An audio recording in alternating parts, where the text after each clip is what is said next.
kekuasaan, mengatur tahun, bulan, minggu, dan hari melalui matahari yang dia ciptakan. Wal qamara, dan rembulan, kata Tuhan, qadarnahu, telah kami takdirkan pula akan dia memiliki manazil, tempat tetapnya, dan dia berkeliling dalam manazil ini. Kata-kata manazil bagi rembulan dinyatakan dalam ilmu pengetahuan bahwa rembulan diberi Tuhan 28 أعمالنا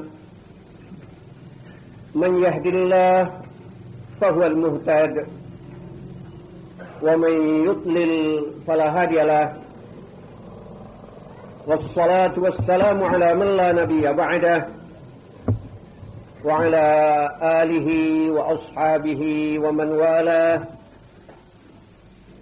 أما بعد فقال تعالى في كتابه العزيز أعوذ بالله من الشيطان الرجيم وآية لهم الليل نسلخ منه النهار فإذا هم مظلمون والشمس تجري لمستقر لها ذلك تقدير العزيز العليم والقمر قدرناه منازل حتى عاد كالعرجون القديم لا الشمس ينبغي لها أن تدرك القمر ولا الليل سابق النهار وكل في فلك يسبحون صدق الله العظيم. Firman Tuhan di dalam Al-Quran surat Yasin ayat ke-37 sampai dengan ayat ke-40 diterjemahkan ayat demi ayat ini ke dalam bahasa Indonesia. Artinya kira-kira demikian. Dan tanda kebesaran Allah untuk mereka malam kami keluarkan dari malam itu siang, maka tiba-tiba mereka berada di dalam gelap gelita dan matahari berjalan melalui tempat tetapnya. Yang demikian itu ketentuan dari Allah yang Maha Kuasa dan Maha Mengetahui. Dan akan rembulan kami takdirkan untuk dia beberapa tempat manazil, sehingga pada akhirnya dia kembali seperti pelepah korma yang kering. Tidaklah matahari berkuasa akan mendahului rembulan, dan tidak pula malam sanggup mendahului siang. Dan semua bintang-lintang itu berada di dalam falak, suasana kosong, seluruhnya mengembang dan mengapung. Sadaqallahul azim. Saudara-saudara yang terhormat,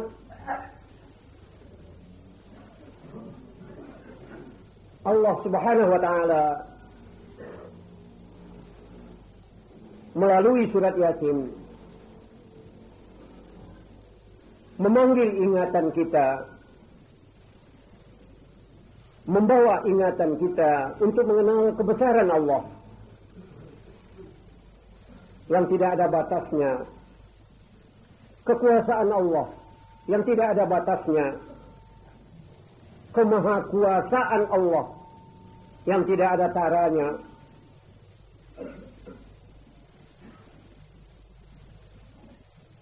Sebelum memasuki 3-4 ayat yang telah diterjemahkan ini, marilah kita kembali sebentar kepada ayat yang lampau, pengajian minggu yang lampau juga berbicara tentang ayat tanda-tanda kebesaran Allah. Pada minggu yang lampau telah kita bicarakan tentang tanah dengan segala kelanjutannya. Tanah yang asalnya barang mati. Tuhan mengatakan, kau lihat tanah mati, kamu perhatikan tanah mati, tanah tandus, tanah padang alang-alang, tanah gurun pasir. Kalau kami berkehendak akan memberikan daya hidup, kamu akan lihat itu tanah dalam sebentar waktu menjadi subur, mengeluarkan hasil, mengeluarkan makanan, menimbulkan kebun-kebun, mengalirkan sungai, menimbulkan kemakmuran bagi makhluk.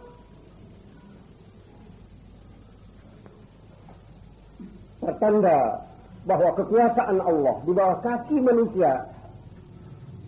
Tanah, sekali lagi tanah. Saya tidak akan mengulang pembicaraan tentang ayat Allah yang berupa tanah dengan segala suka dukanya yang telah dibicarakan minggu yang lampau. Hanya saya akan bicara tentang tanah lain, bukan tanah yang dibicarakan minggu yang lampau. Ada tanah, bukan tempat tumbuhnya kayu-kayuan, tempat tumbuhnya rumput. Tapi tanah itu juga satu tempo bernama mati, tandus. Tandus dan matinya tanah yang kedua ini lebih serem, lebih menakutkan. Apakah yang dimaksud dengan tanah ini?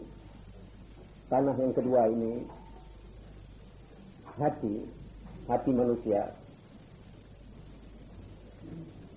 Kalau hati sudah mati, ya Allah ya Rabb, yang baik nampaknya jelek, yang menguntungkan nampaknya merugikan. Zina lebih menarik dari kawin. Berbuat jahat lebih menarik dari berbuat baik. Mencuri lebih baik dari berdagang. Akibat hati sudah mati.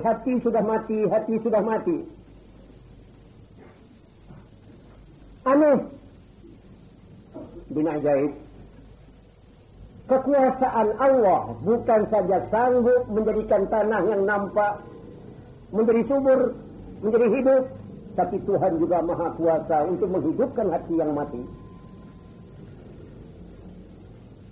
Manusia yang sekafir-kafirnya, garingan, tidak tahu berwudu, tidak pernah sujud, kalau Tuhan akan menolong, kun fayakun, hatinya berubah, bisa menjadi mukmin yang taat dalam sebentar waktu. Ini keanehan kekuasaan Allah. Daerah negeri yang kafir, yang tidak beragama, yang senang kepada segala yang haram, main-main, judi, arak, tua. Kalau Tuhan menyiramkan nur ke dalam hati penduduknya, dan daya hidup tumbuh dalam hatinya, akan berubah. Tanda gurau dengan suara azan. Sorak-sorai berubah dengan rukuk dan sujud di masjid. Sengketa selisih berubah dengan ukhuwah marhamah. Orang yang sedang cekcok suami istri, pagi sore kejar-kejaran, bertentangan, cekcok. Kalau Tuhan menghidupkan hatinya dengan roh iman, akan berubah dengan rukun, damai, seia, sekata. Firman Allah yang mengatakan wa ayatul lahumul ardul maitah ahyainaha adalah suatu pertanda tanah mati. Kalau kami hidupkan, kata Tuhan, kamu akan melihat pada tanah itu segala sesuatu tumbuh. Termasuk tanah ini hati manusia. Hati manusia kalau akan dirahmati Allah, marah dia kepada yang baik, segala sesuatu jadi. Permulaan pertolongan Allah kepada manusia merombak hati manusia. Sejahat-jahat hati manusia, kalau hatinya sudah mulai ketarik hendak sujud ke Allah, lihatlah barakahnya akan timbul. Manusia kalau akan dilaknati Allah, tengah-tengah membaca Quran, hatinya mati. Tengah membaca Quran, hatinya mati, persis seperti lampu listrik mati. Bacaan jalan terus, tapi nawaitunya berubah untuk ngambil titel juara. Coba. Ya? Bagi dia lebih ketarik juara, dapat bintang, dapat amplop, tertimbang redha Allah. Niatnya berubah, tidak untuk membesarkan Allah, lagi membaca Quran. Dia basitkannya suaranya. Artinya dicocokkannya dengan suara Abdul Basit. Dia hatinya mati. Sekarang dia tidak lagi tawajuh kepada Allah, tapi tawajuh melihat matanya juri. Yang akan menetapkan, luluskah saya tidak, luluskah saya tidak.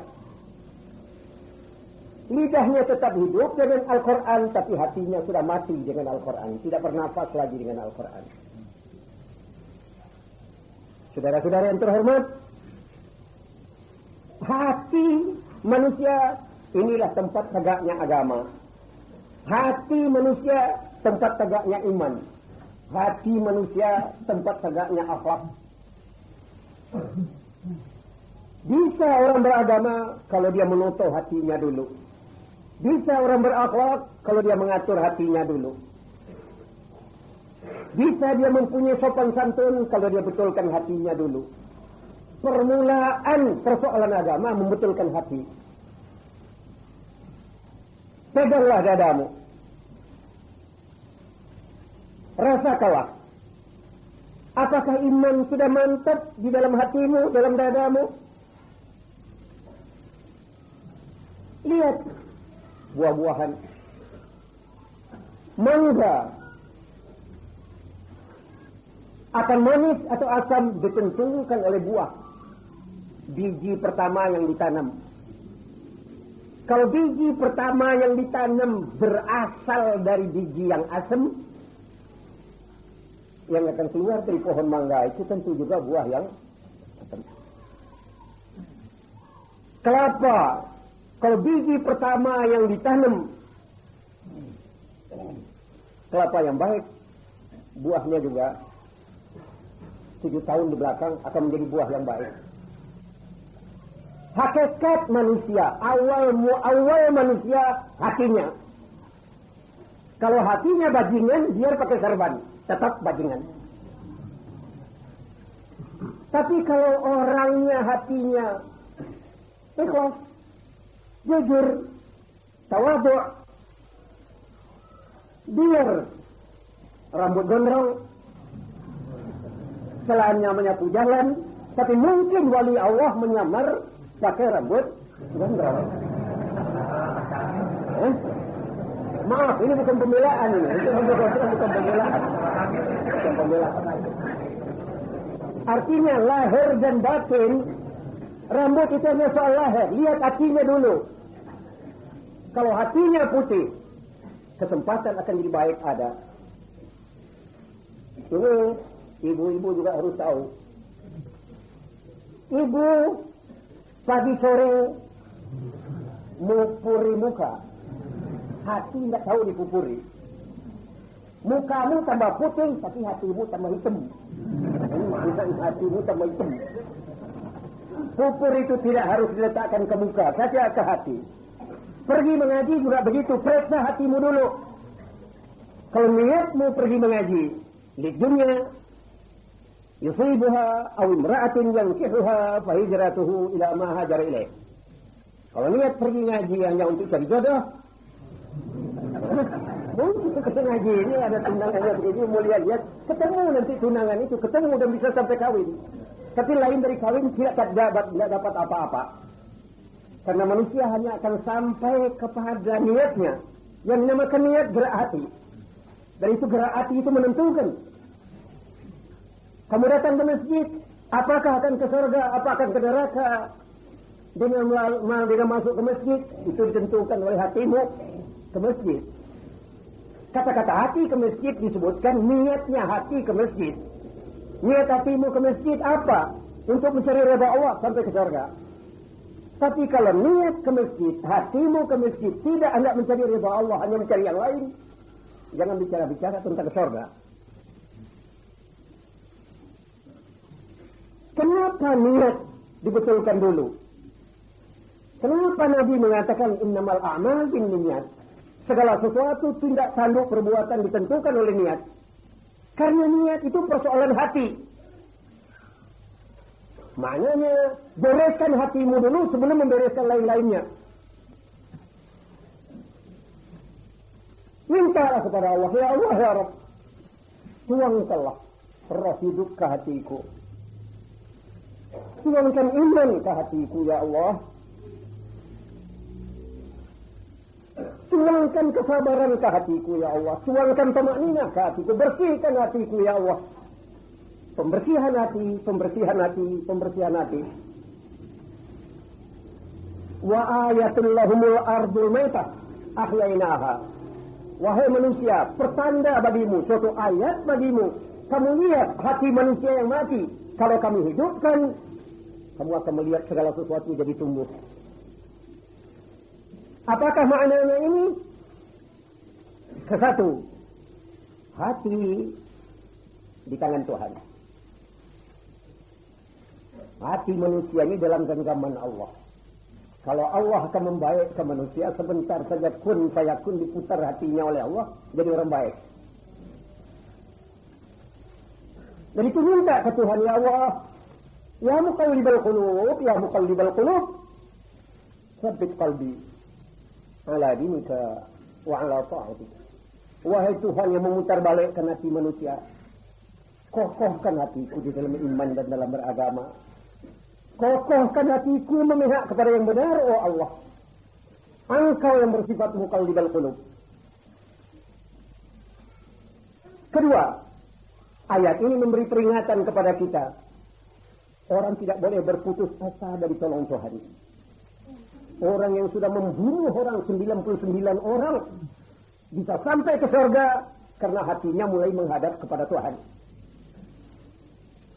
Kalau Tuhan akan menolong manusia, hatinya diarahkan oleh Tuhan kepada yang baik. Zahirnya syariat, alhamdulillah. Alhamdulillah.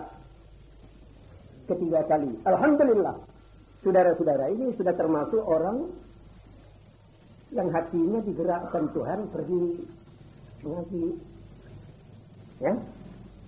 Banyak orang malam ini tidak sampai pergi ngaji. Mungkin dari siang tadi juga dia sudah mengatakan malam Selasa sekarang pergi ngaji kita ini tengah-tengah surat Yasin. Tapi karena hati putaran angin, hatinya diputar ke bioskop. Dia sekarang tidak sampai mengaji, hanya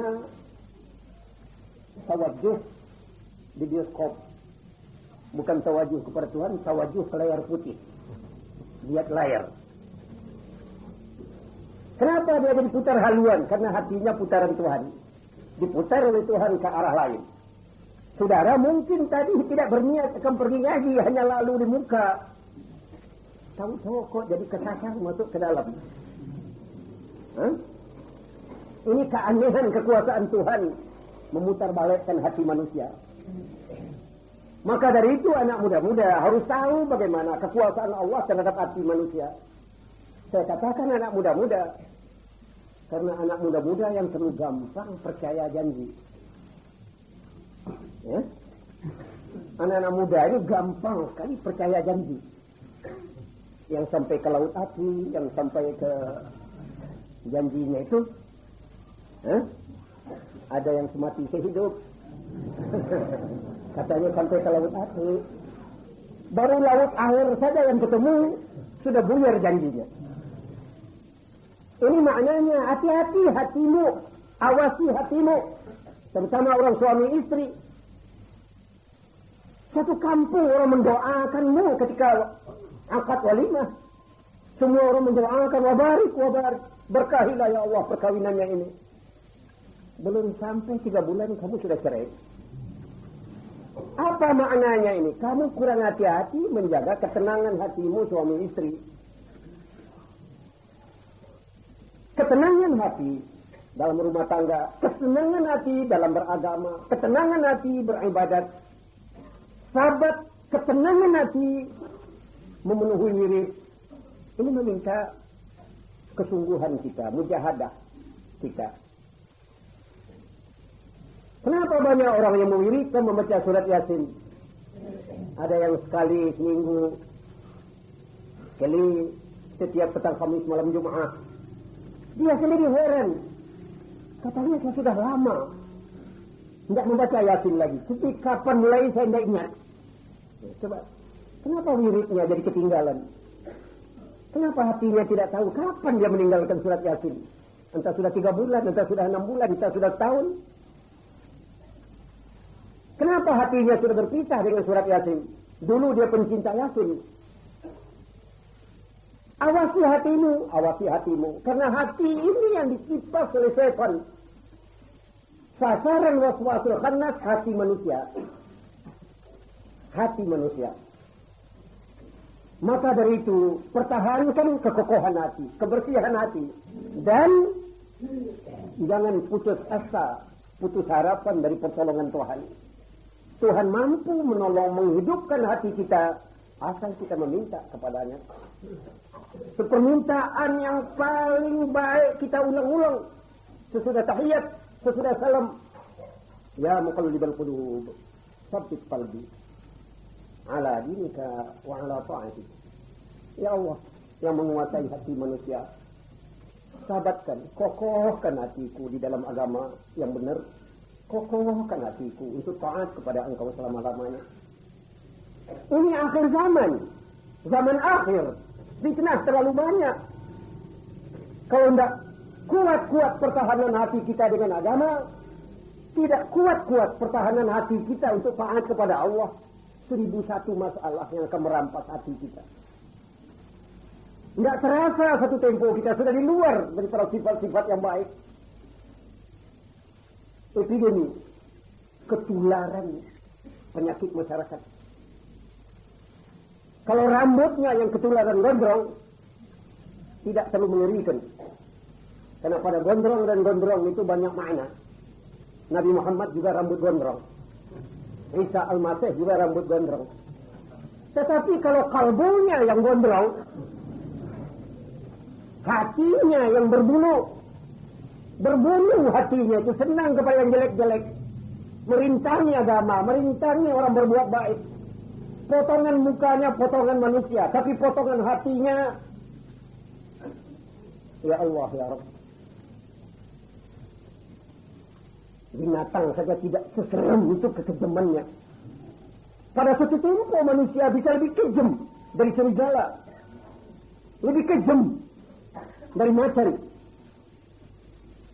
Pada satu tempo hati manusia ini, ya Allah ya Rabb, maha berhikmah kalimah Tuhan. Kalau Tuhan membicarakan perkara keras hati. Bagi manusia tidak ada masalah yang lebih tinggi dari menunjukkan keras lebih daripada batu. Tapi Quran mengatakan di antara hati manusia ada yang lebih keras dari batu.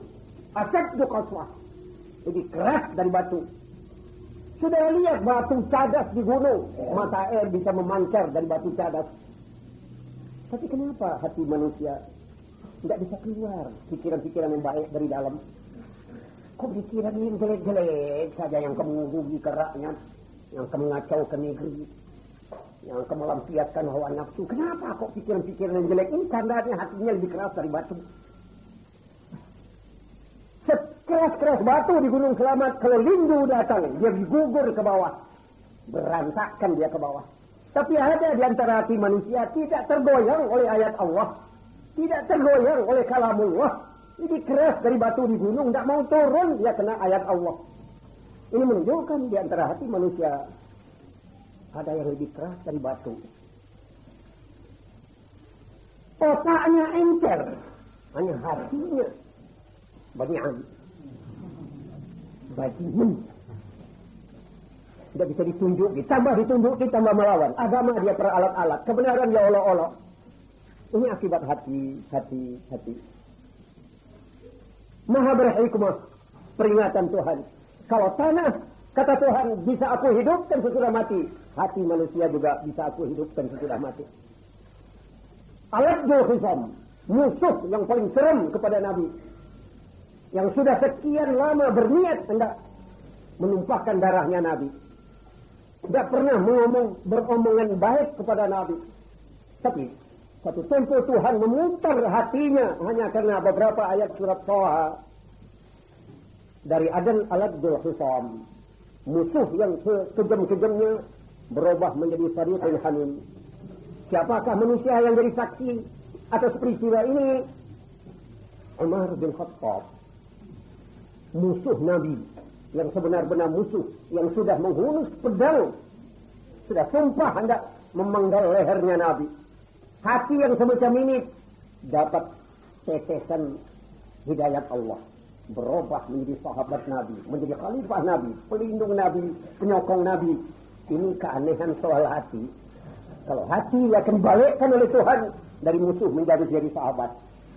Sebaliknya, kalau hati akan dihancurkan oleh Tuhan dari suami, titelnya suami. Suami itu bahasa Indonesianya kayung. Ya. Suami itu bukan bahasa Indonesia, itu bahasa Sanskerta. Maknanya, terjemahnya bahasa Indonesia payung. Payung. Ada laki-laki titelnya payung, tapi mentung istri. Coba saudara bayangkan ya. Payung botol, malah payung mentung ke bawah. Ketika hari kawin dulu bukan main ketawa-ketawanya kepada bininya. Ketika jadi raja sehari, mulkul yaum. Tapi sekarang ini sudah dari bulan ke bulan, dari Rajab ke Rajab, tidak tahu ketawa di rumah. Akibat hati sedang kena goda. Tergoda hatinya. Dari suami kok bisa jadi musuh? Ya Allah, ya Rabb. Begini caranya pembalikan hati manusia. Maka dari itu, sangat berhikmah pelajaran agama. Bahwa wirid, sekali lagi wirid, ada pengaruhnya kepada hati. Hati manusia bagaimana kerasnya, bisa dilunakkan dengan wirid. Hati manusia yang gampang derdek, hati manusia yang gampang ragu, bisa diperkuat dengan wirid-wirid. Beberapa jenis wirid yang khusus arahnya kepada soal hati. Wirid-wirid yang dibaca sebelum salat subuh. Termasuk Asma'illahil Husna, Arhamar Rahimin, Hayyu Qayyum. Ini adalah wirid yang khas untuk membentuk hati. Mungkin saudara Ibrahim sendiri yang kerap kali membaca Ya Arhamar Rahimin, Irhamna di masjid, baca lagi Ya Hayyu Ya Qayyum, Ma'afina wa'afu anna, tidak begitu mengerti rahasia bahwa wirid-wirid tarhim itu arahnya hati.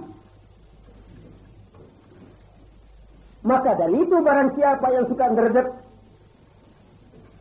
goyang hati, gampang penakut, gampang ragu, gampang syak, ingin mempunyai hati yang kokoh, sertai membaca doa tarhim.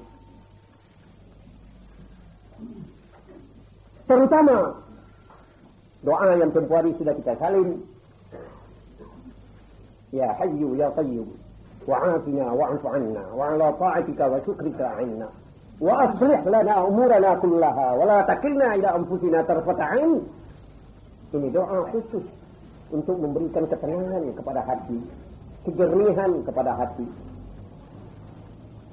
Hanya ini sangat diperlukan kekuatan karena jam membacanya bukan sesudah subuh, sebelum subuh. Sebelum subuh. Lebih utama dilakukan sesudah salat qabliyah subuh, sebelum salat subuh. Di antara sunat subuh dengan salat subuh, inilah jam untuk membaca Ya Arhamar Rahimin, Ya Hayyu Ya Qayyum, termasuk Ya Zahiru Ya Batinu, Asma'illah Al-Husna yang 6 ini adalah asma yang besar sekali faedahnya untuk mengokohkan hati. Saudara-saudara yang terhormat, saya sengaja membelokkan dulu pembicaraan sedikit kepada masalah hati, oleh karena surat Yasin mengarah kepada pembinaan hati yang bersih, hati yang ikhlas, hati yang yakin, dan hati yang tidak ada syak di dalamnya. Sekarang, saudara-saudara, kalau kita sudah mengetahui kekuasaan Allah tentang tanah, tentang tanam tinaman, tentang sungai, tentang kemakmuran, marilah sekarang kita melihat kekuasaan Allah di atas kepala kita. Masalah langit, masalah bintang, masalah rembulan, masalah cakrawala, dan masalah siang dan malam yang timbul karena peredaran matahari. Allah Subhanahu wa ta'ala berfirman, wa ayatul lahumul lail, adalah pelajaran, ayat bagi manusia dari hadrat Allah al-Wahid al-Qahar. Kalimat malam, malam. Nasrakhu minhun nahar, kami cabut, kami keluarkan dari malam itu terangnya siang.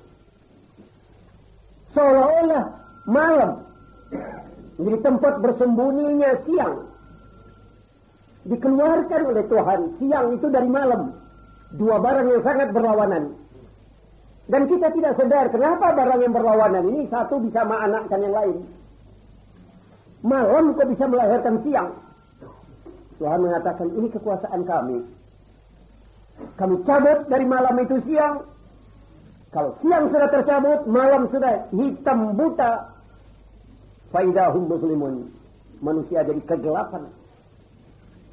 Gelap di dalam arti sebenar-benar kata. Tidak melihat apa-apa. Siang mata kita melihat. Kalau siang diangkat oleh Tuhan, tempat tidak berubah, mata kita tidak berubah, tapi segala sesuatu tidak kelihatan akibat adanya malam. Peredaran siang dan malam, pergantian siang dan malam di tangan Tuhan sendiri. Tuhan yang mempergantikan siang dan malam. Tuhan yang merubah malam menjadi siang, siang menjadi malam. La syarikalah. Tuhan sendiri yang mengatur, tidak ada sekutu baginya. Saudara-saudara yang terhormat, ada baiknya kita ketahui barang yang jarang kita ucapkan, yakni kesenangan kita kepada siang. Manusia kalau matahari sudah naik, katakanlah waktu duha, tidak ingat apa-apa, semua senang, saku kosong, senang, utang banyak, tidak teringat waktu itu, karena matahari sedang naik, orang menagih juga belum datang. Sakit gigi juga tidak terasa. Dan manusia ketika itu sibuk. Yang dari desa ke kota, yang dari kota ke desa, yang dari darat ke laut, yang dari laut ke darat. Karena cahaya terang yang baru datang, duha, duha, duha. Tapi sebaliknya, jam ini Jam duha dirubah 12 jam kemudian. Tadi jam 10 pagi, sekarang berubah jam 10 malam.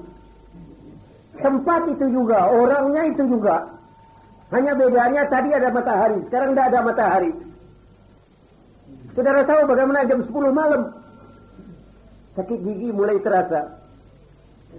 Yang tadi dia diam saja sakit gigi. Rematik di kaki mulai terasa. Sepeda hilang mulai teringat. Anak yang mati mulai teringat. 10, 11, 12, apalagi sudah di belakang jam 12. Ya Allah, ya Allah. Malam itu mempunyai beban. Segala yang aneh-aneh datang malam itu. Kalau jengking bangun malam, ular bangun malam, pencuri keluar malam, ngalamun datangnya juga malam. Dimawali dengan kalimat kalau sampai pagi nanti tidak ada kesudahan ini. Kalau jadi siang tadi tidak teringat dan tidak berair mata. Kalau teringat malam, ambil bantal, tutup kepala, nangis sendiri. Laki-laki yang berani menceraikan bini, ya, lalu tidur di gardu, sudah cerai, tidur melanggar. Lihat jam 1, waduh, kok saya ceraikan. Nah, ini misalnya cerai di jam 1 malam. Ini biasanya kami ketawa-ketawa ini jam 1 ini dengan anak-anak. Sekarang tidur sendiri dilanggar. Nah, tahu rasa sekarang. Tengah malam itu sakitnya tolak itu terasa. Ini bukan laki-laki saja, perempuan juga. Saja berani minta cerai. Diceraikan oleh suaminya. Jam 2 malam tidak bisa tidur. Ngelamun sampai pagi menangis. Lukanya tolak itu timbal balik terasanya malam. Kalau siang tidak teringat. Ya. Orang yang akan masuk rumah sakit gila, calon gila, itu akan nampak tanda-tandanya akan jadi orang gila itu malam. Orang tidur dia bangun sendiri, pikirkan yang bukan-bukan. Nah, ini tanda-tanda akan gila itu. Baiklah, kita jangan bicarakan terlalu panjang karena ini agak serem. Soal malam ini agak serem. Yang terang, agama menyuruh kita berlindung dari bahaya malam. Rasikin idza waqab. Malam, kalau malam itu sudah gelap, satu di antara bahaya yang manusia tidak mampu menyelamatkan diri daripadanya. Malam kalau sudah gelap, biar bawa brand, bawa pistol. Kalau bereset datang, tidak bisa menembak. Pistol tidak ada guna, biar bawa keris. Karena gelapnya malam, bereset malah kadang-kadang ketikam sendiri. Ini hebatnya rasikin idza waqab. Malam kalau sudah gelap, ahli pencak karate nggak ingat pukulan-pukulan itu kalau sudah gelap. Ya. Panca bahaya, bukan Pancasila. Panca bahaya. 5 macam bahaya yang diakui oleh Al-Quran, yang manusia tidak bisa membebaskan diri dari 5 bahaya ini kalau tidak dengan bantuan Tuhan. 1 di antara 5 ini malam. Malam kalau sudah gelap, manusia tidak ada pertahanan apa-apa.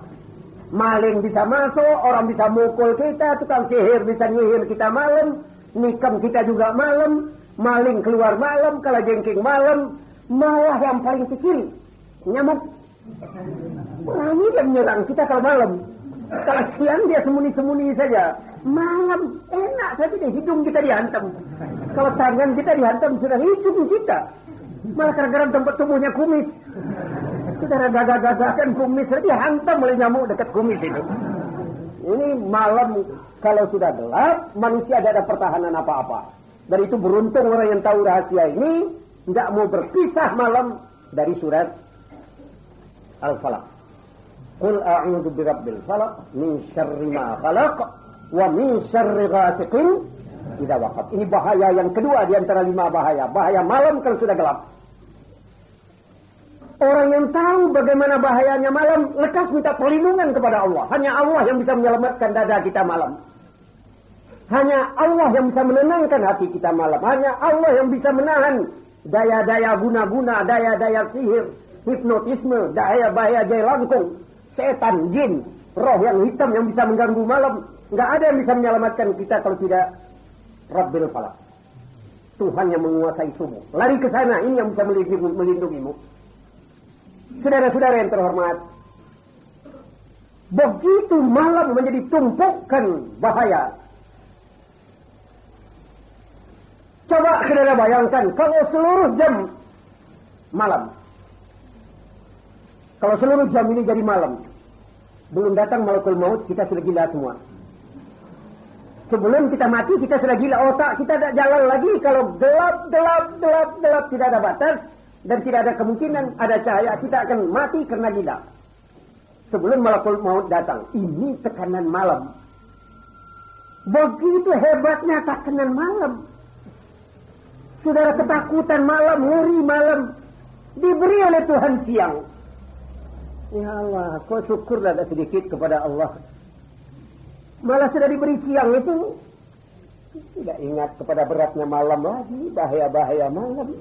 Malah sudah siang sudah datang, rokok bentul 1, tidak ada syukur, malah silakannya tidak turut kelanggar, tidak turut sholat subuh. Tuhan sudah menyelamat kamu dari hitamnya malam, berwudu, sujud, rukuk, agungkan nama Tuhan. Alhamdulillah. Saya kira malam akan terus menerus kok berganti juga dengan siang. Ya? Maknanya datang siang ini sumber bagi manusia untuk bersyukur. Dipergantikan Tuhan siang dengan malam, siang dengan malam, silih berganti. Baru saya bicarakan tadi bahayanya malam. Coba saudara lihat kurnianya malam. Andai kata seluruh waktu siang semua dan tidak pernah malam, di mana saudara akan istirahat? Ya? Kita juga bisa gila kalau siang saja terus. Tidak pernah ada malam, tidak ada tempo istirahat. Saudara lelah ngangkat batik, lelah macul, sampai pinggang saudara sakit, tangan melecet. Jangan khawatir. Habis saudara memacul jam 5 pulang, salat asar, makan.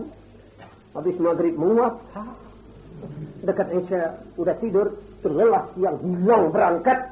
Saudara bangun pagi tidak ngerti lagi, tangan lecet hilang, sakit pinggang hilang. Kenapa? Dapat istirahat malam. Ini malam itu raha, tempat mengembalikan kekuatan kembali. Orang sakit, sesakit-sakit orang, kalau malam dia masih bisa tidur nyenyak, saudara percaya, kesempatan akan semua ada. Orang beranak, sepaya-paya melahirkan, ketiduran sebentar, lupa tangisnya sebelum beranak, tadi bangun tidur. Pinggang berasa enak kembali, lihat wajah anak manis. Tidak ingat lagi sakitnya hamil, akibat dapat melalui jembatan tidur malam. Itu. Ini untungnya ada malam, ada tempo untuk tidur. Coba kalau hari siang terus menerus, kapan kita akan istirahat? Maha berhikmah Tuhan. Dia pergantikan siang dengan malam dengan teratur. Di tengah-tengah situ kita hidup.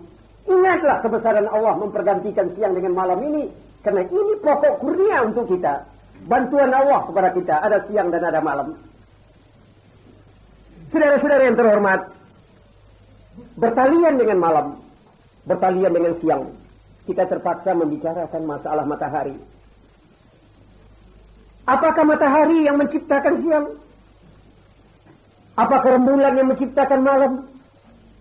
Tuhan mengatakan, malam dan siang aku yang mengatur. Matahari dan rembulan aku yang mengadakan. Aku juga yang mengatur. Wasyamsu tajri. Maaf, bentar saudara.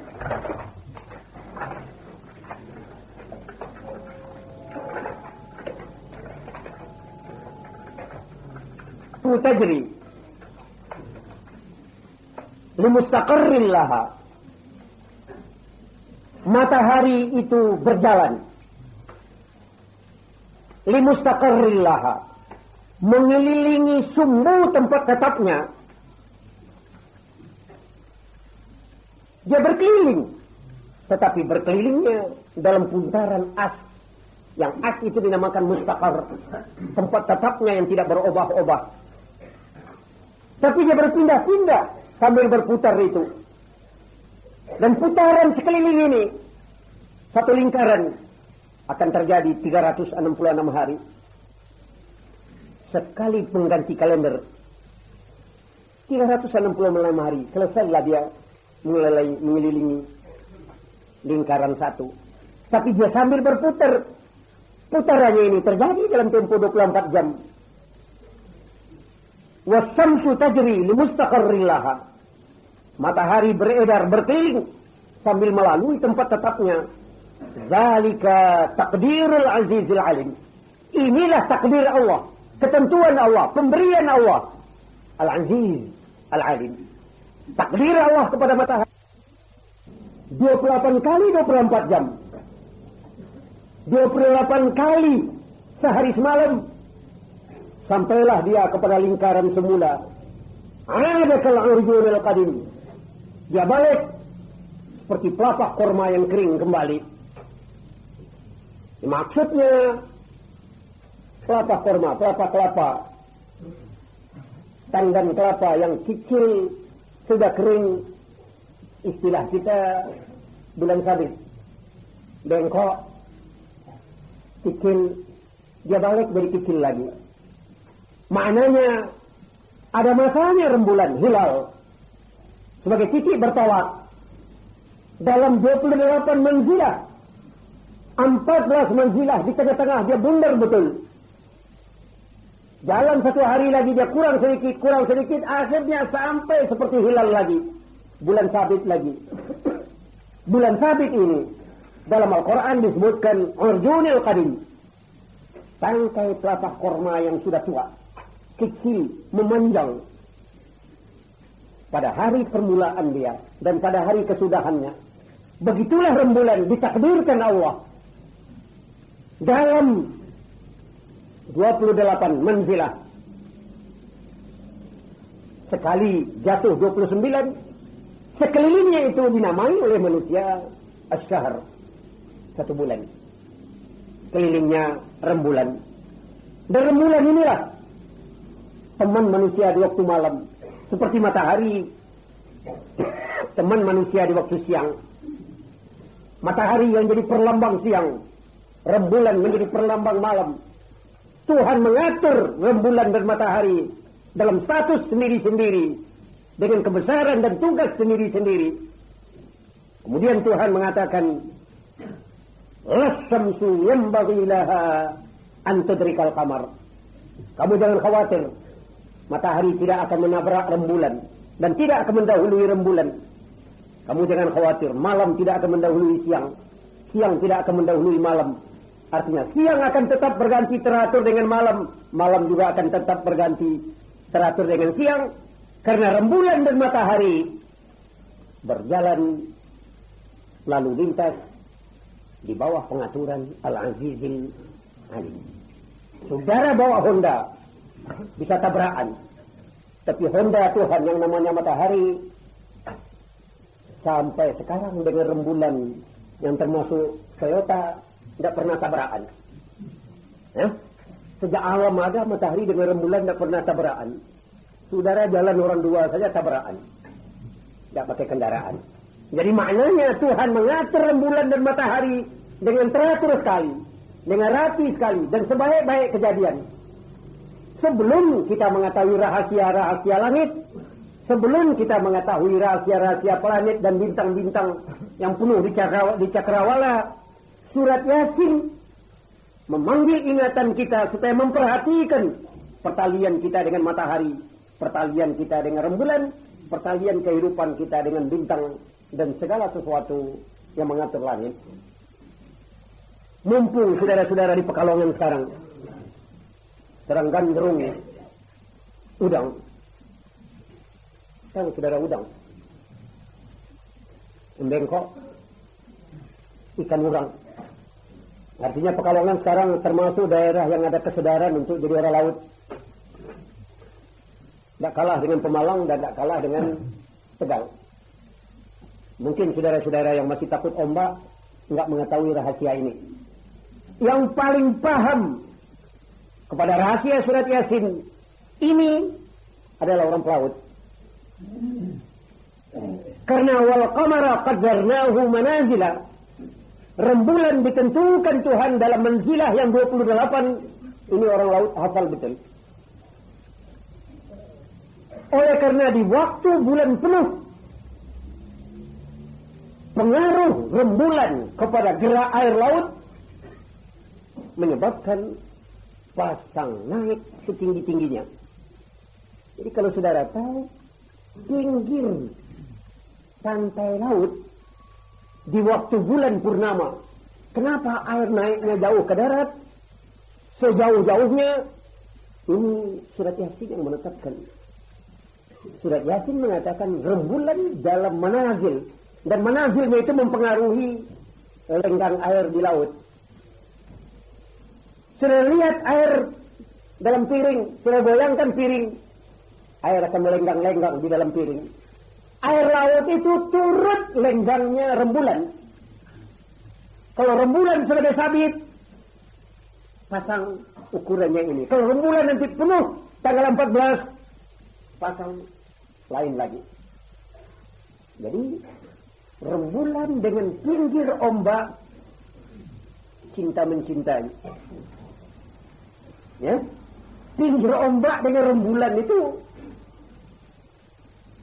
istilah orang sekarang mempunyai mahabbah, cinta sayang yang sukar dipisah. Ya? Apa maknanya ini? Allah Subhanahu wa Ta'ala mengatur air dengan pengaruh rembulan. Gerak pasang di pinggir laut ditentukan oleh menazilnya rembulan. Saya katakan, alhamdulillah, kita di Pekalongan sekarang juga banyak yang sudah memindahkan penghidupannya dari daratan ke lautan. Artinya ilmu tentang laut, ilmu tentang ombak, ilmu tentang angin adalah ilmu yang dibenarkan oleh surat Yasin. Karena manzilah-manzilah rembulan akan menentukan gerak ombak dan gerak angin. Seperti juga letaknya bintang-bintang di langit memperlukan gerak, mempengaruhi gerak angin dan ombak. Kita bicarakan masalah ini, saya saudara mengetahui bagaimana rangkaian alam Allah ini satu dengan lain itu tidak ada terpisah. Dan seluruhnya berpusat pada satu kalimat, Al-Azizul Alim. Allah yang maha tunggal, Allah yang maha esa, Al-Aziz yang maha kuasa, yang maha mengetahui. Ini yang mengatur rembulan, ini yang mengatur matahari, ini yang mengatur bintang, ini yang mengatur ombak, ini yang mengatur angin, ini yang mengatur perubahan-perubahan angin barat dan timur. Hanya bagi kita, karena ilmu pengetahuan tentang ini tidak diperdalam, kita jadi buta huruf tentangnya.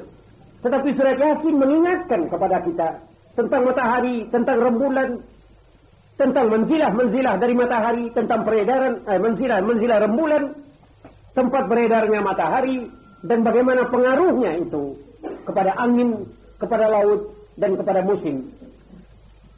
Saudara-saudara yang terhormat, mungkin pada lain tempat nanti kita akan ketemu keterangan-keterangan pengaruh dari bintang kepada kehidupan alam semua. Berbeda dengan keterangan dan pengetahuan orang Yunani yang ta'alluh, yang mengira pada bintang itu ada kekuasaan Tuhan. Malah dia mengira bahwa nasibnya ada yang tergantung kepada bintang. Di dalam Islam, keyakinan ini dipandang syirik dan tidak betul. Bintang tidak mempunyai kekuasaan kepada manusia, karena bintang itu dibikin oleh Tuhan untuk menjalankan sedikit tugas, termasuk matahari, termasuk rembulan. Tapi rembulan tidak Tuhan, matahari tidak Tuhan. Manusia yang sontok akalnya mengira nasibnya tergantung kepada matahari. Dia sembah matahari. Manusia yang pendek akalnya, dia kira rembulan yang Tuhan, dia sujud kepada bulan. Maka banyak anak-anak muda sekarang membaca surat-surat kabar, membaca majalah karena ingin ditipu oleh ahli-ahli ilmu bintang tentang nasib. Cerita-cerita nasib yang ada di majalah itu bohong paling gede. Bukan bohong paling gede, bohong paling gede. Kalimatnya tidak ada yang tegas, miring-miring semua. Artinya bisa diartikan 4-5 hal. Dan ini teori 3000 tahun yang lalu, bukan teori sekarang. Ilmu nujum, ilmu falak, teori dari buku 3000 tahun yang lalu, bukan pendapat sekarang. Hanya orang-orang yang agak turut nggak benar kepalanya senang sekali mencari nasibnya. Saya lahir 16 Agustus. Jadi sehari sebelum Agustus, apa bintang saya, apa nasib saya. Dan nanti ada yang mengatakan, ya kamu bisa kaya kalau berdagang. Kamu akan kena utang kalau bangun tinggi hari. Kalimat-kalimat yang tidak tegas, tapi dikira orang ini ramalan nasib. Saudara-saudara, bintang tidak menguasai nasib. Nasib kita di tangan Allah. Bintang tidak tahu soal itu. Lihatlah rembulan, dialah matahari yang lebih besar dari bintang. Tuhan mengatakan, saya atur matahari, saya atur bintang, saya atur rembulan. Begitu juga Tuhan yang mengatur bintang. Sudah dengarkanlah bagaimana ayat ke-40 dari surat Yasin mengatakan, la syamsu yanbaghi laha an tudrikal qamar. Tidaklah matahari itu selayaknya, sepantasnya, atau tidak mungkin dia akan mendahului matahari, mendahului rembulan. Seperti juga malam tidak akan mendahului siang. Maknanya matahari dan rembulan diatur Tuhan sebaik-baiknya di tempat masing-masing. Siang dan malam diatur pembagian oleh Tuhan sebaik-baiknya. Jadi yang mengatur seluruhnya ini Tuhan. Masa nasib saudara akan saudara tanyakan kepada barang yang diatur Tuhan? Larilah ke Tuhan yang menentukan nasib saudara. Malah anehnya surat Yasin akan melihatkan satu kesombongan yang luar biasa kepada orang yang mengagung-agungkan rembulan, bintang dan matahari.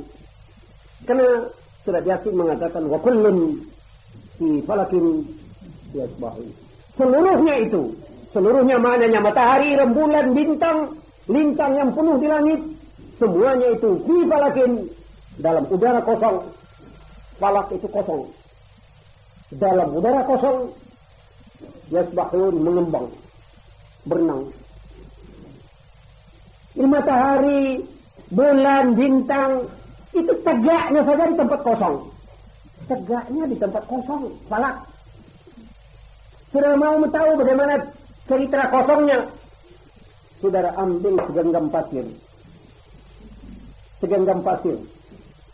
Saudara berdiri di lapangan terbuka. Saudara ayunkan pasir ini ke udara, ke atas. Saudara lemparkan sekuat-kuat tenaga saudara. Pasir naik ke udara. Sudah itu dia turun ke bawah. Nah ini yang dinamakan yasbahun, mengembang.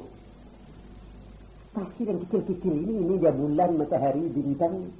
Fi falakin yasbahun, dalam udara kosong mengembang. Seperti pasir saudara mengembang sudah lemparkan itu. Inilah kira-kira contohnya bulan, matahari kalau perkecil jadi pasir. Masa barang yang pasir yang mengembang begitu saudara kira Tuhan? Sudah mau tanyakan nasib saudara kepada bintang? Ada pasir yang mengembang itu, hei pasir, gimana nasib pertunangan saya jadi apa enggak? Masa pasir itu akan tahu nasib pertunangan saudara? Saudara mau tanya kalau dia pedagang saya, wahai pasir yang mengembang di udara kosong, bisa untung saya apa rugi? Kok kepada pasir saudara tanyakan nasib dagang saudara? Kullun fi falakin yasbahun.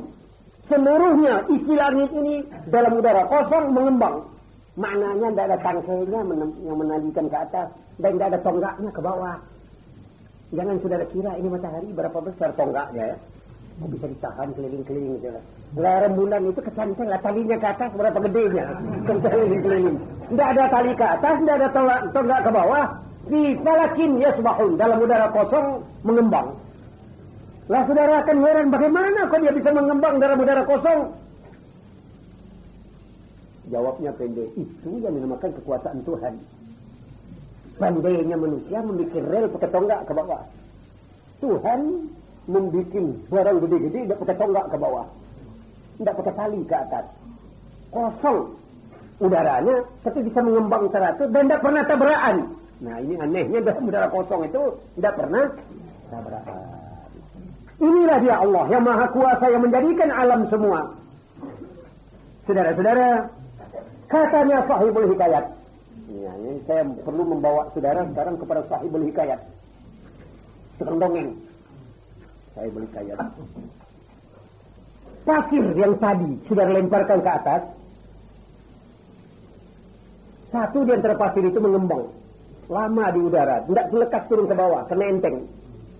Kecil sekali pasir itu. Pasir yang kecil ini ada kulit. Di kulitnya ini ada semut yang sangat kecil lagi. Nempel. Ya? Semut itu kakinya 2. Bukan 6, 2. Pakai kacamata. Semutnya itu. Tapi nempel di pasir itu. Ini semut kecil nempel di pasir. Sombongnya bukan main. Tidak mau tahu kepada pasir, tidak mau tahu kepada yang bikin pasir. Semut ini perlambang diri saudara sendiri. Pasir yang satu ini arde bumi ini. Bukan satu ekor semut. Berbilion semut sekarang di punggung bumi. Buminya sebagai pasir yang mengembang di udara kosong.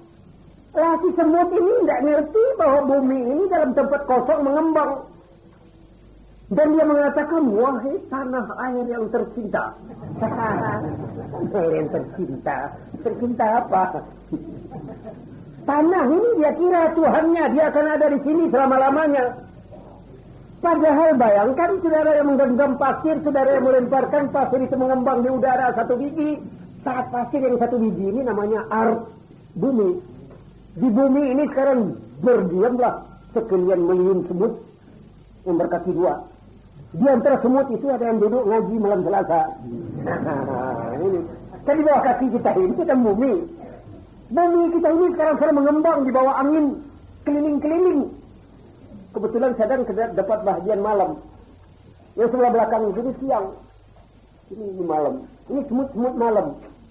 Kita ini tersebut termasuk katanya Sahibul Hikayat semut yang jalan malam. Tapi jalan malamnya kebetulan pergi ngaji. Termasuk semut yang baik-baik ini rupanya. Yang bisa ini. Tapi ada semut yang kesasar ke bioskop, yang ke tempat perzinaan, ke tempat perjudian. Andai kata ini bumi bicara, ya. Andai kata bumi yang diinjak ini bicara, coba saudara bayangkan apa yang akan dia katakan. Dia akan berkata, wahai segala semut, saya ini akan mengalami kiamat, akan hancur kok kamu merasakan tetap saja di punggung saya selama-lamanya. Tapi tidak didengar oleh manusia. Katanya sebuah hadis, ada juru bicaranya bumi, lidahnya bumi, yang bicara 7 kali sehari semalam. Tanah sepuro, tanah kubur. Hadis mengatakan bahwa tanah kubur itu senantiasa teriak siang malam mengatakan, wahai semut yang berkaki 2, saya ini rumah dingin, sedia bantal, tikar kalau akan datang ke sini. Katanya lahat sepuro, bicara tanah. Saya ini rumah gelap, sedia lampu. Kamu akan datang ke sini nanti sendiri. Saya ini rumah banyak kalajengking, sedia minyak gosok. Saya ini rumah sepi, sediakan teman. 7 kali katanya hadis. Tanah itu berbicara terus. Kedengaran oleh segala isi alam. Kecuali yang tidak dengarnya 2 jenis. Manusia, jin. Manusia dan jin tidak dengar. Ayam paling mendengar. Itu kerap kali ayam menggeleng-gelengkan telinganya dengar suara kubur itu. Ya? Saudara-saudara, ini suara tanah setiap hari. Tetapi akan ada nanti suara tanah yang paling lengkap. Yang paling lengkap. Idza zulzilatil ardu zilzalaha wa akhrajatil ardu asqalaha wa qala al insanu ma laha yauma idzin tuhadditsu akhbaraha. Pada hari itu nanti tanah ini akan menceritakan segala pengalamannya. Ini tanah nanti akan bicara. Bicara segala. Apa yang kamu lakukan di atas tanah, tanah ini nanti akan bicara. Di mana kamu ngincing? Oh, maaf. Jadi ada orang ngincing cari tempat sembunyi. Dia kira tanah ini diam. Tanah ini nanti akan bicara di muka Tuhan. Dia datang ke tempat gelap, saya dikencingi katanya tanah. Apalagi sudah sangat berzina ke belakang kebun. Sembunyi gelap-gelap. Kita tanah tidak tahu. Dia nanti akan bicara, dia orang dua-dua. Pakai senter datang. Duduk. I love you. Tanah ini nanti akan bicara. Yauma idzin tuhadditsu akhbaraha. Pada hari itu tanah akan menceritakan segala pengalamannya. Kenapa dia bisa bicara? Bi anna rabbaka awha laha. Tuhan mau mengasih kesempatan dia bicara. Dikirimkan berita ini oleh Tuhan. Ceritakan suka dukamu wahai tanah. Bagaimana orang tani macul dia, bagaimana sependeknya segala apa yang terjadi di atas tanah ini nanti akan diceritakan sendiri oleh tanah sesudah kiamat. Maka dari itu saudara-saudara yang banyak tanah, hati-hati. Saudara paling ribut, setiap meter tanah saudara nanti akan bicara tentang saudara. Ada tanah yang tidak dikeluarkan zakatnya, yang tanah batunya saudara pindah-pindahkan. Kalau tadi saya berbicara tentang sebuah pasir yang dilemparkan ke udara, dan inilah gambarnya bumi kita, dan miliunan semut berkaki dua berkeliling di pasir ini, di bumi ini bumi nanti akan menceritakan segala sesuatu yang terjadi sebelum manusia dihisab oleh Allah. Sebelum dihisab oleh Allah, tanah ini nanti akan membicarakan segala sesuatu. Maka dari itu saudara hati-hati tentang tanah. Ya, ini spy. Tahu saudara spy? Mata-mata. Spion. Tanah ini mata-mata Tuhan. Saudara tidak salat asar, tanah tahu. Nah, ini nanti yang kamu laporkan bahwa saudara tidak salat asar, bukan Pak Imam, bukan Mudin, bukan bapak saudara tanah. Ya?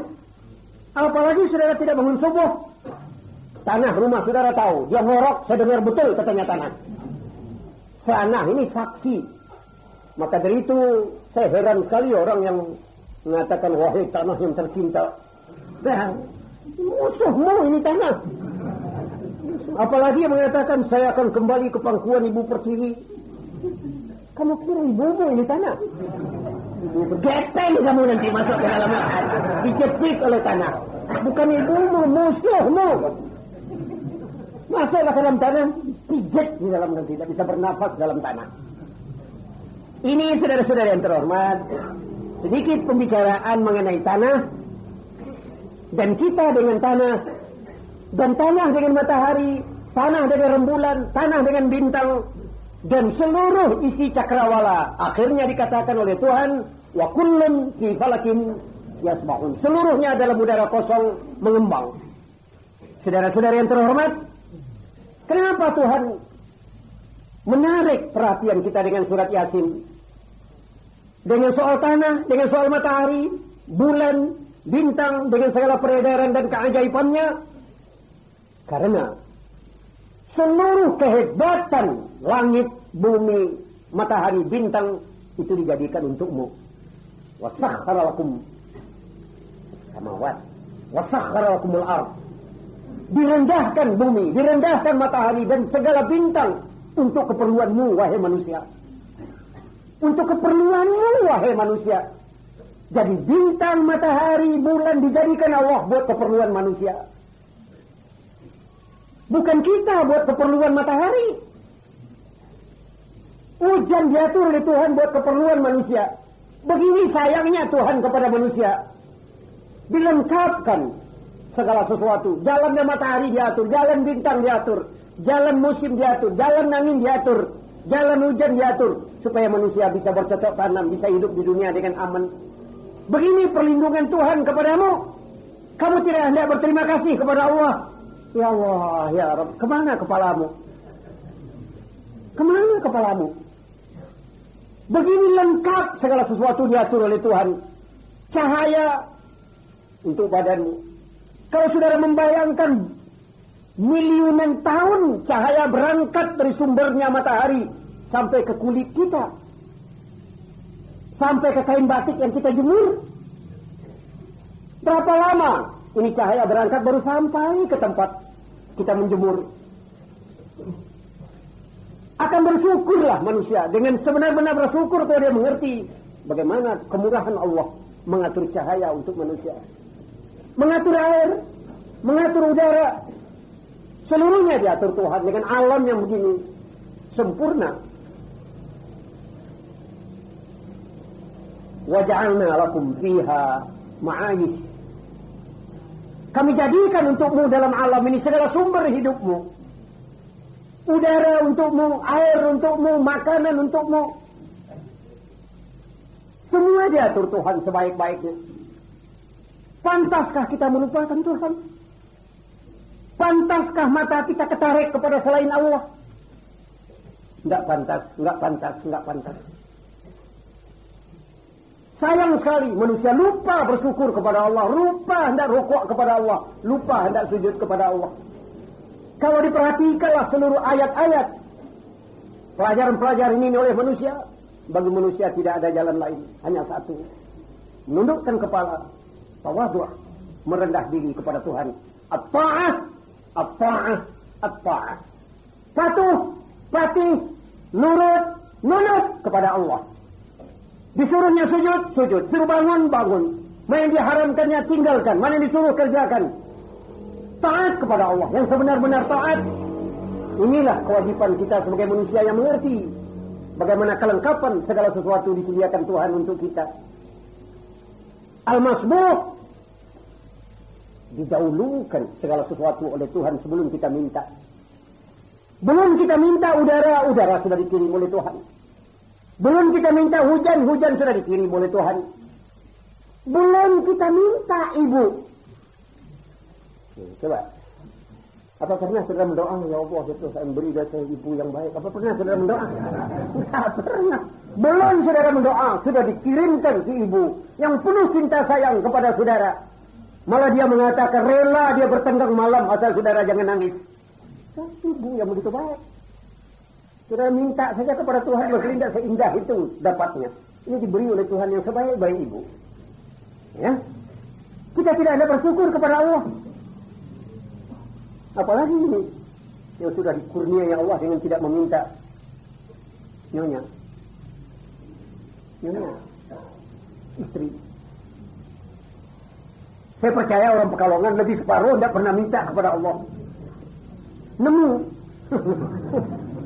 Tidak pernah minta Allah, ya Allah berilah si istri. Tidak pernah. Malah belum pikir-pikir akan kawin sudah minta orang. Orang yang minta, akhirnya ya kawin mana nih? Dapat jodoh dengan tidak minta. Toh sampai tua tidak bisa. Rukun, saya kata tidak pernah minta. Malah dapat yang sebaik-baik istri. Belum pernah dipinang orang, belum pernah diminta orang. Ada orang lain yang Allahumma minta ya Allah yang begini dapat curahan orang lain, pilihan orang yang tidak laku lagi baru dia dapat. Ini yang tidak pernah minta, tidak pernah ada apa dapat yang orisinil. Malah yang diminta itu sendiri belum berasa dia akan kawin. Dia juga kepaksa oleh ibu bapaknya untuk kawin. Saya sudah bayangkan jodoh kita tidak diminta, dikasih Tuhan. Itu namanya kita sudah didahului oleh kemurahan Allah. Mungkin tidak masuk akal saudara ini, karena barang ini tidak dalam ingatan saudara. Apa pernah saudara merequest kepada Tuhan tentang potongan hidung saudara? Hah? Ya Allah, berilah saya hidung yang mentong sedikit ke kanan. Apa pernah saudara minta? Atau saudara minta saya berilah ya Allah hidung yang tidak ke kanan, tidak ke kiri. Atau hidung yang tidak mancung dan tidak pesek. Di tengah-tengah antara keduanya. Apa pernah saudara minta begitu? Nggak pernah minta, toh sekarang dapat hidungnya 4. Dengan tukar saudara hidung saudara itu paling 4. Andai kata ditukar dengan hidung orang lain jadi tidak 4. Jadi maknanya kita sudah diberi oleh Tuhan hidung yang sebaik-baik hidung. Andai kata ada gajah yang panjang hidungnya saudara diganti dengan hidung saudara tidak apa. Biarlah ini. Ya. Maknanya pas untuk kita pakai. Sudah minta mancung kepanjangan nanti kemudian saudara tabrakan hidung saudara. Ini maknanya kita didahului oleh kurnia Allah, didahului oleh kurnia Allah. Kenapa saudara tidak Anda bersyukur kepada Allah yang telah memberi kepada saudara sebelum saudara minta? Barangkali agak payah ini soal hidung ini. Saudara coba raba yang di atas mata saudara. Ini, apa namanya ini? Alis. Pernah saudara mohon kepada Allah potongan alis saudara? Enggak. Tidak ada orang yang berdoa. Ya Allah berilah alis mata yang sekian banyaknya. Berapa biji rambut yang jadi alis mata saudara tidak tahu sampai sekarang. Tidak pernah didaftar. Dijadikan inventaris tidak pernah. Biar orang perempuan yang setiap minggu pergi ke tukang robah tidak pernah mencatat. Kita diberi oleh Tuhan alis mata yang begini baik dan tumbuh dengan teratur dan tahu batas. Coba kalau dia agak 2 biji panjang seperti rambut kepala, mau apa saudara? Ya? Ada alis mata yang tidak surat-surat, dia tumbuh terus. Mau apa saudara? Tidak pernah diminta supaya stop, dia berhenti kalau sampai ukurannya tidak sama panjang. Ya? Dan tidak pernah rontok. Rambut di kepala ada yang botak, tapi alis mata jarang yang botak. Termasuk alis mata saudara. Coba kalau sebelah alis mata saudara botak. Ainal mafar, saudara mau apa? Toko jual alis mata sampai sekarang tidak ada. Mau saudara beli alis mata palsu. Saudara keringatan dia turun. Saudara dapat alis mata sebagus-bagus alis mata dan teratur lagi. Yang kiri ngadep kiri, yang kanan ngadep kanan. Saudara sendiri yang punya tidak tahu itu.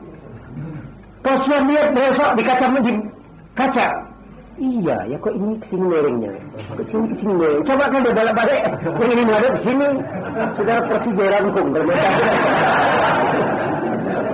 Alhamdulillah, kita diberi alis mata yang baik. Kita disediakan segala sesuatu oleh Tuhan.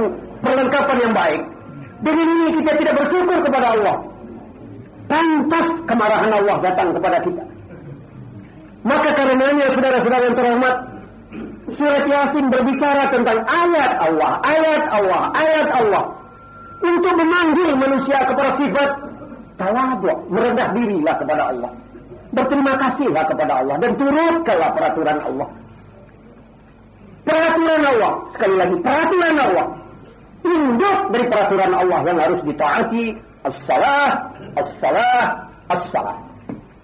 Sembahyang 5 kali sehari semalam. Saudara penuhi. Kalau sudah saudara salat 5 kali sehari semalam, tambah. Belajarlah salat yang khusyuk. Kalau saudara sudah khusyuk, belajarlah salat yang dawam. Dawam di dalam arti sakit, senang, salat tetap dilakukan dengan cara teratur. Banyak orang kalau senang batik laku. Jam 11 sudah ke masjid hari Jumat. Zikirnya panjang sekali. Tapi kalau batiknya tidak laku, gigi sakit. Ke masjid tidak, segala-gala tidak. Ini namanya tidak dawam. Saudara sehat, saudara sakit, salat saudara harus tetap tidak berubah-ubah. Saudara pergi ke Jakarta, harus duduk di kereta api malam. Saudara jangan sampai mengatakan saudara bebas dari salat. Saudara harus salat. Saudara masuk di rumah sakit, terbaring di rumah sakit seorang diri, tidak ada teman. Yes, sekarang saudara harus lebih teratur salat. Karena jarak antara kamar tidur saudara di rumah sakit dengan lahat dekat sekali. Tambah ke rumah sakit, tambah salat diatur yang sebaik-baiknya. Dawam. Terus menerus dan tidak berubah-ubah. Malah kalau akan berubah, tambah sempurna. Tambah tua, tambah sempurna. Tambah tua, tambah sempurna. Sama dengan kelapa. Tambah tua, tambah bersantan. Tambah tua, tambah bersantan. Jangan tambah tua, tambah bajingan. Tambah tua, salah dan teratur. Ya? Dulu waktu muda bukan minim. Surat Yasinnya sekali seminggu tidak meleset. Saya dari tua ini sudah dari 3 tahun yang lalu tidak baca-baca surat Yasin. Ini namanya sudah jadi orang tua dan tidak beres. Jangan demikian. As-salah. As-salah. Sekali lagi as-salah. Karena awal barang yang akan diperiksa Tuhan as-salah. Akhir barang yang akan menentukan nasib kita as-salah. Sembahyang kita lagi. Maka dari itu pelihara sembahyang. Khusus 2 jenis sembahyang yang gampang terancam. Subuh, asar. Subuh, asar. Saudara-saudara yang terhormat, ayat-ayat Allah yang memanggil kita kepada memperkuat iman, membaharui tauhid, menjauhkan diri kita dari syirik, dan ayat-ayat Allah yang mengingatkan kita bahwa kita akan balik ke Tuhan, dan segala sesuatu yang kita lihat sekarang ini sayazul, ini akan sirna, akan hilang lagi. Pekalongan akan hilang, rumah kita akan hilang, kemakmuran yang kita lihat akan hilang, barang yang mempesona mata kita akan berubah dan akan hilang. Karena dulu seluruhnya ini asalnya tidak ada dan akan kembali tidak ada. Maka dari itu kita jangan sampai terperdaya oleh barang yang akan hilang. Yang tidak akan hilang hubungan kita dengan Tuhan. Maka dari itu hubungan kita dengan Allah, iman kita kepada Allah, amal ibadah kita untuk Tuhan, ini yang harus kita sempurnakan. Tambah dekat kepada mati, tambah dekat kepada ajal, tambah dekat kepada akhir umur, tambah kita pertahankan ibadah ini. Ibarat kuda balap, jangan sampai dekat kepada finish baru kuda saudara tersandung. Hendaknya sudah dekat kepada perhentian, jalan tambah teratur. Teratur sampai di jam yang terakhir. Inilah cita-cita yang tertinggi bagi orang Islam. Teratur sampai jam yang terakhir. Dalam Islam disebutkan husnul khatimah. Mintalah kepada Tuhan, ya Allah, ya Rabb, beri kepadaku husnul khatimah, kesudahan yang baik dari kehidupanku, supaya aku menutup hidupku dalam suasana yang baik dan dekat kepada Engkau, ya Allah. Jauhkan aku dari su'ul khatimah. Baru di hari tua baru membelakangi masjid, di hari tua baru mengerjakan yang salah-salah. Jangan aku demikian, ya Allah. Jangan sampai su'ul khatimah, su'ul khatimah, su'ul khatimah. Saudara-saudara, barangkali enggak apa-apa kalau saya di sini selipkan satu kalimat. Kenapa setiap kita habis mengaji doa tentang su'ul khatimah dijauhi, husnul khatimah dicari, tidak pernah saya lupakan membacakan. Saya mengharapkan supaya ini saudara aminkan, karena diri saudara termasuk ke dalam doa ini, memperlukan husnul khatimah. Dan di awal daripada doa selamanya yang saya mintakan kepada Tuhan, ya Allah, ya Rabb, beri kami kesempatan hidup sebagai orang Islam yang beriman. Matikan kami sebagai orang mukmin yang sudah menyelesaikan taubat kepada Allah. Maknanya jangan sampai ada di antara kami ini yang mati sebelum bertaubat. Kami banyak kesalahan, kami banyak dosa. Beri kesempatan kami, ya Allah, untuk taubat daripada kesalahan baru. Malakul maut suruh mengeluarkan roh kami. Perlu saya terangkan ini karena banyak di antara saudara-saudara yang kelewat ke susu habis pengajian entah kena takut sepeda hilang, entah apa terlalu ke susu lari, doa belum selesai. Padahal ini doa ini gongnya pengajian di doa. Sudah aminkan dulu karena kepentingan saudara terletak di doa ini. Dan doa yang saya bacakan ini, kalau dapat saudara juga membiasakan membaca di rumah, terutama tentang khatimah ini.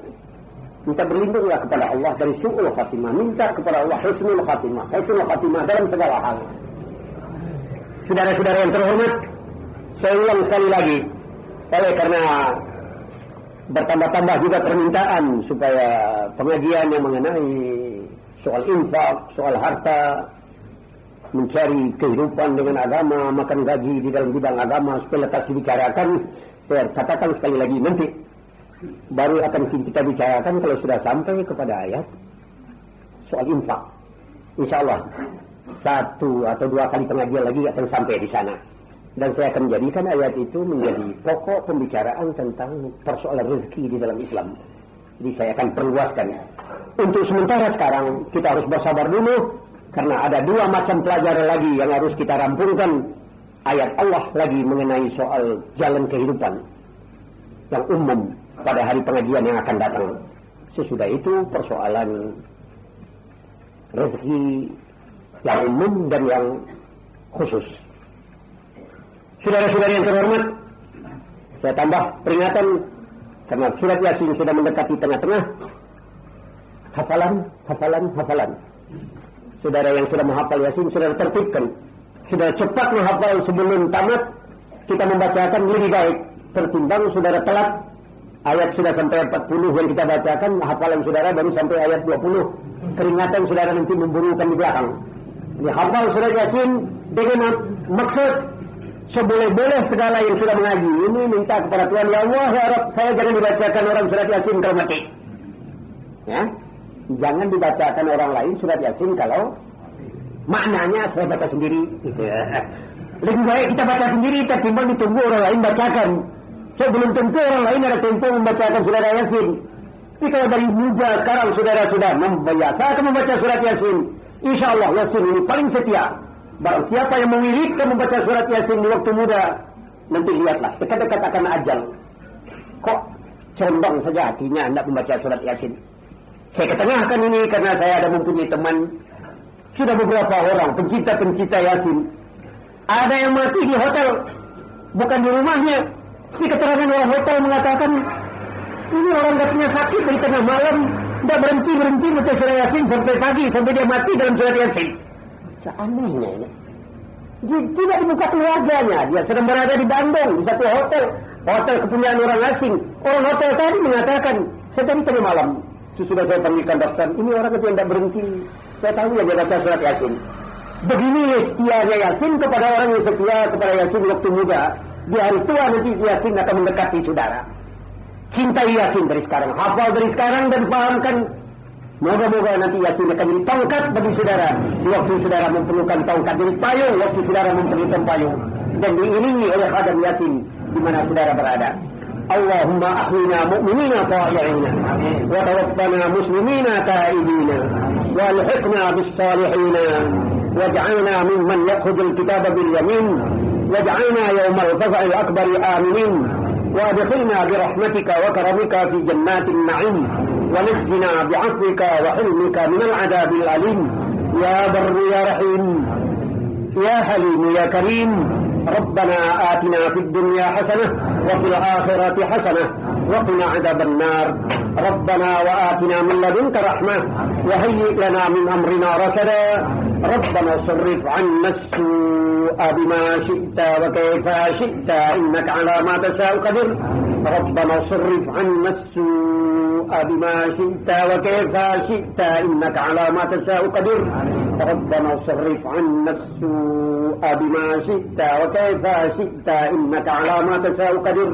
اللهم إنا نسألك حسن الخاتمة ونعوذ بك من سوء الخاتمة ونعوذ بك من فتنة المحيا والممات ومن فتنة المسيح الدجال وصلى الله على سيدنا محمد وعلى آله وصحبه وبارك وسلم سبحان ربك رب العزة عما يصفون وسلام على المرسلين والحمد لله رب العالمين الفاتحة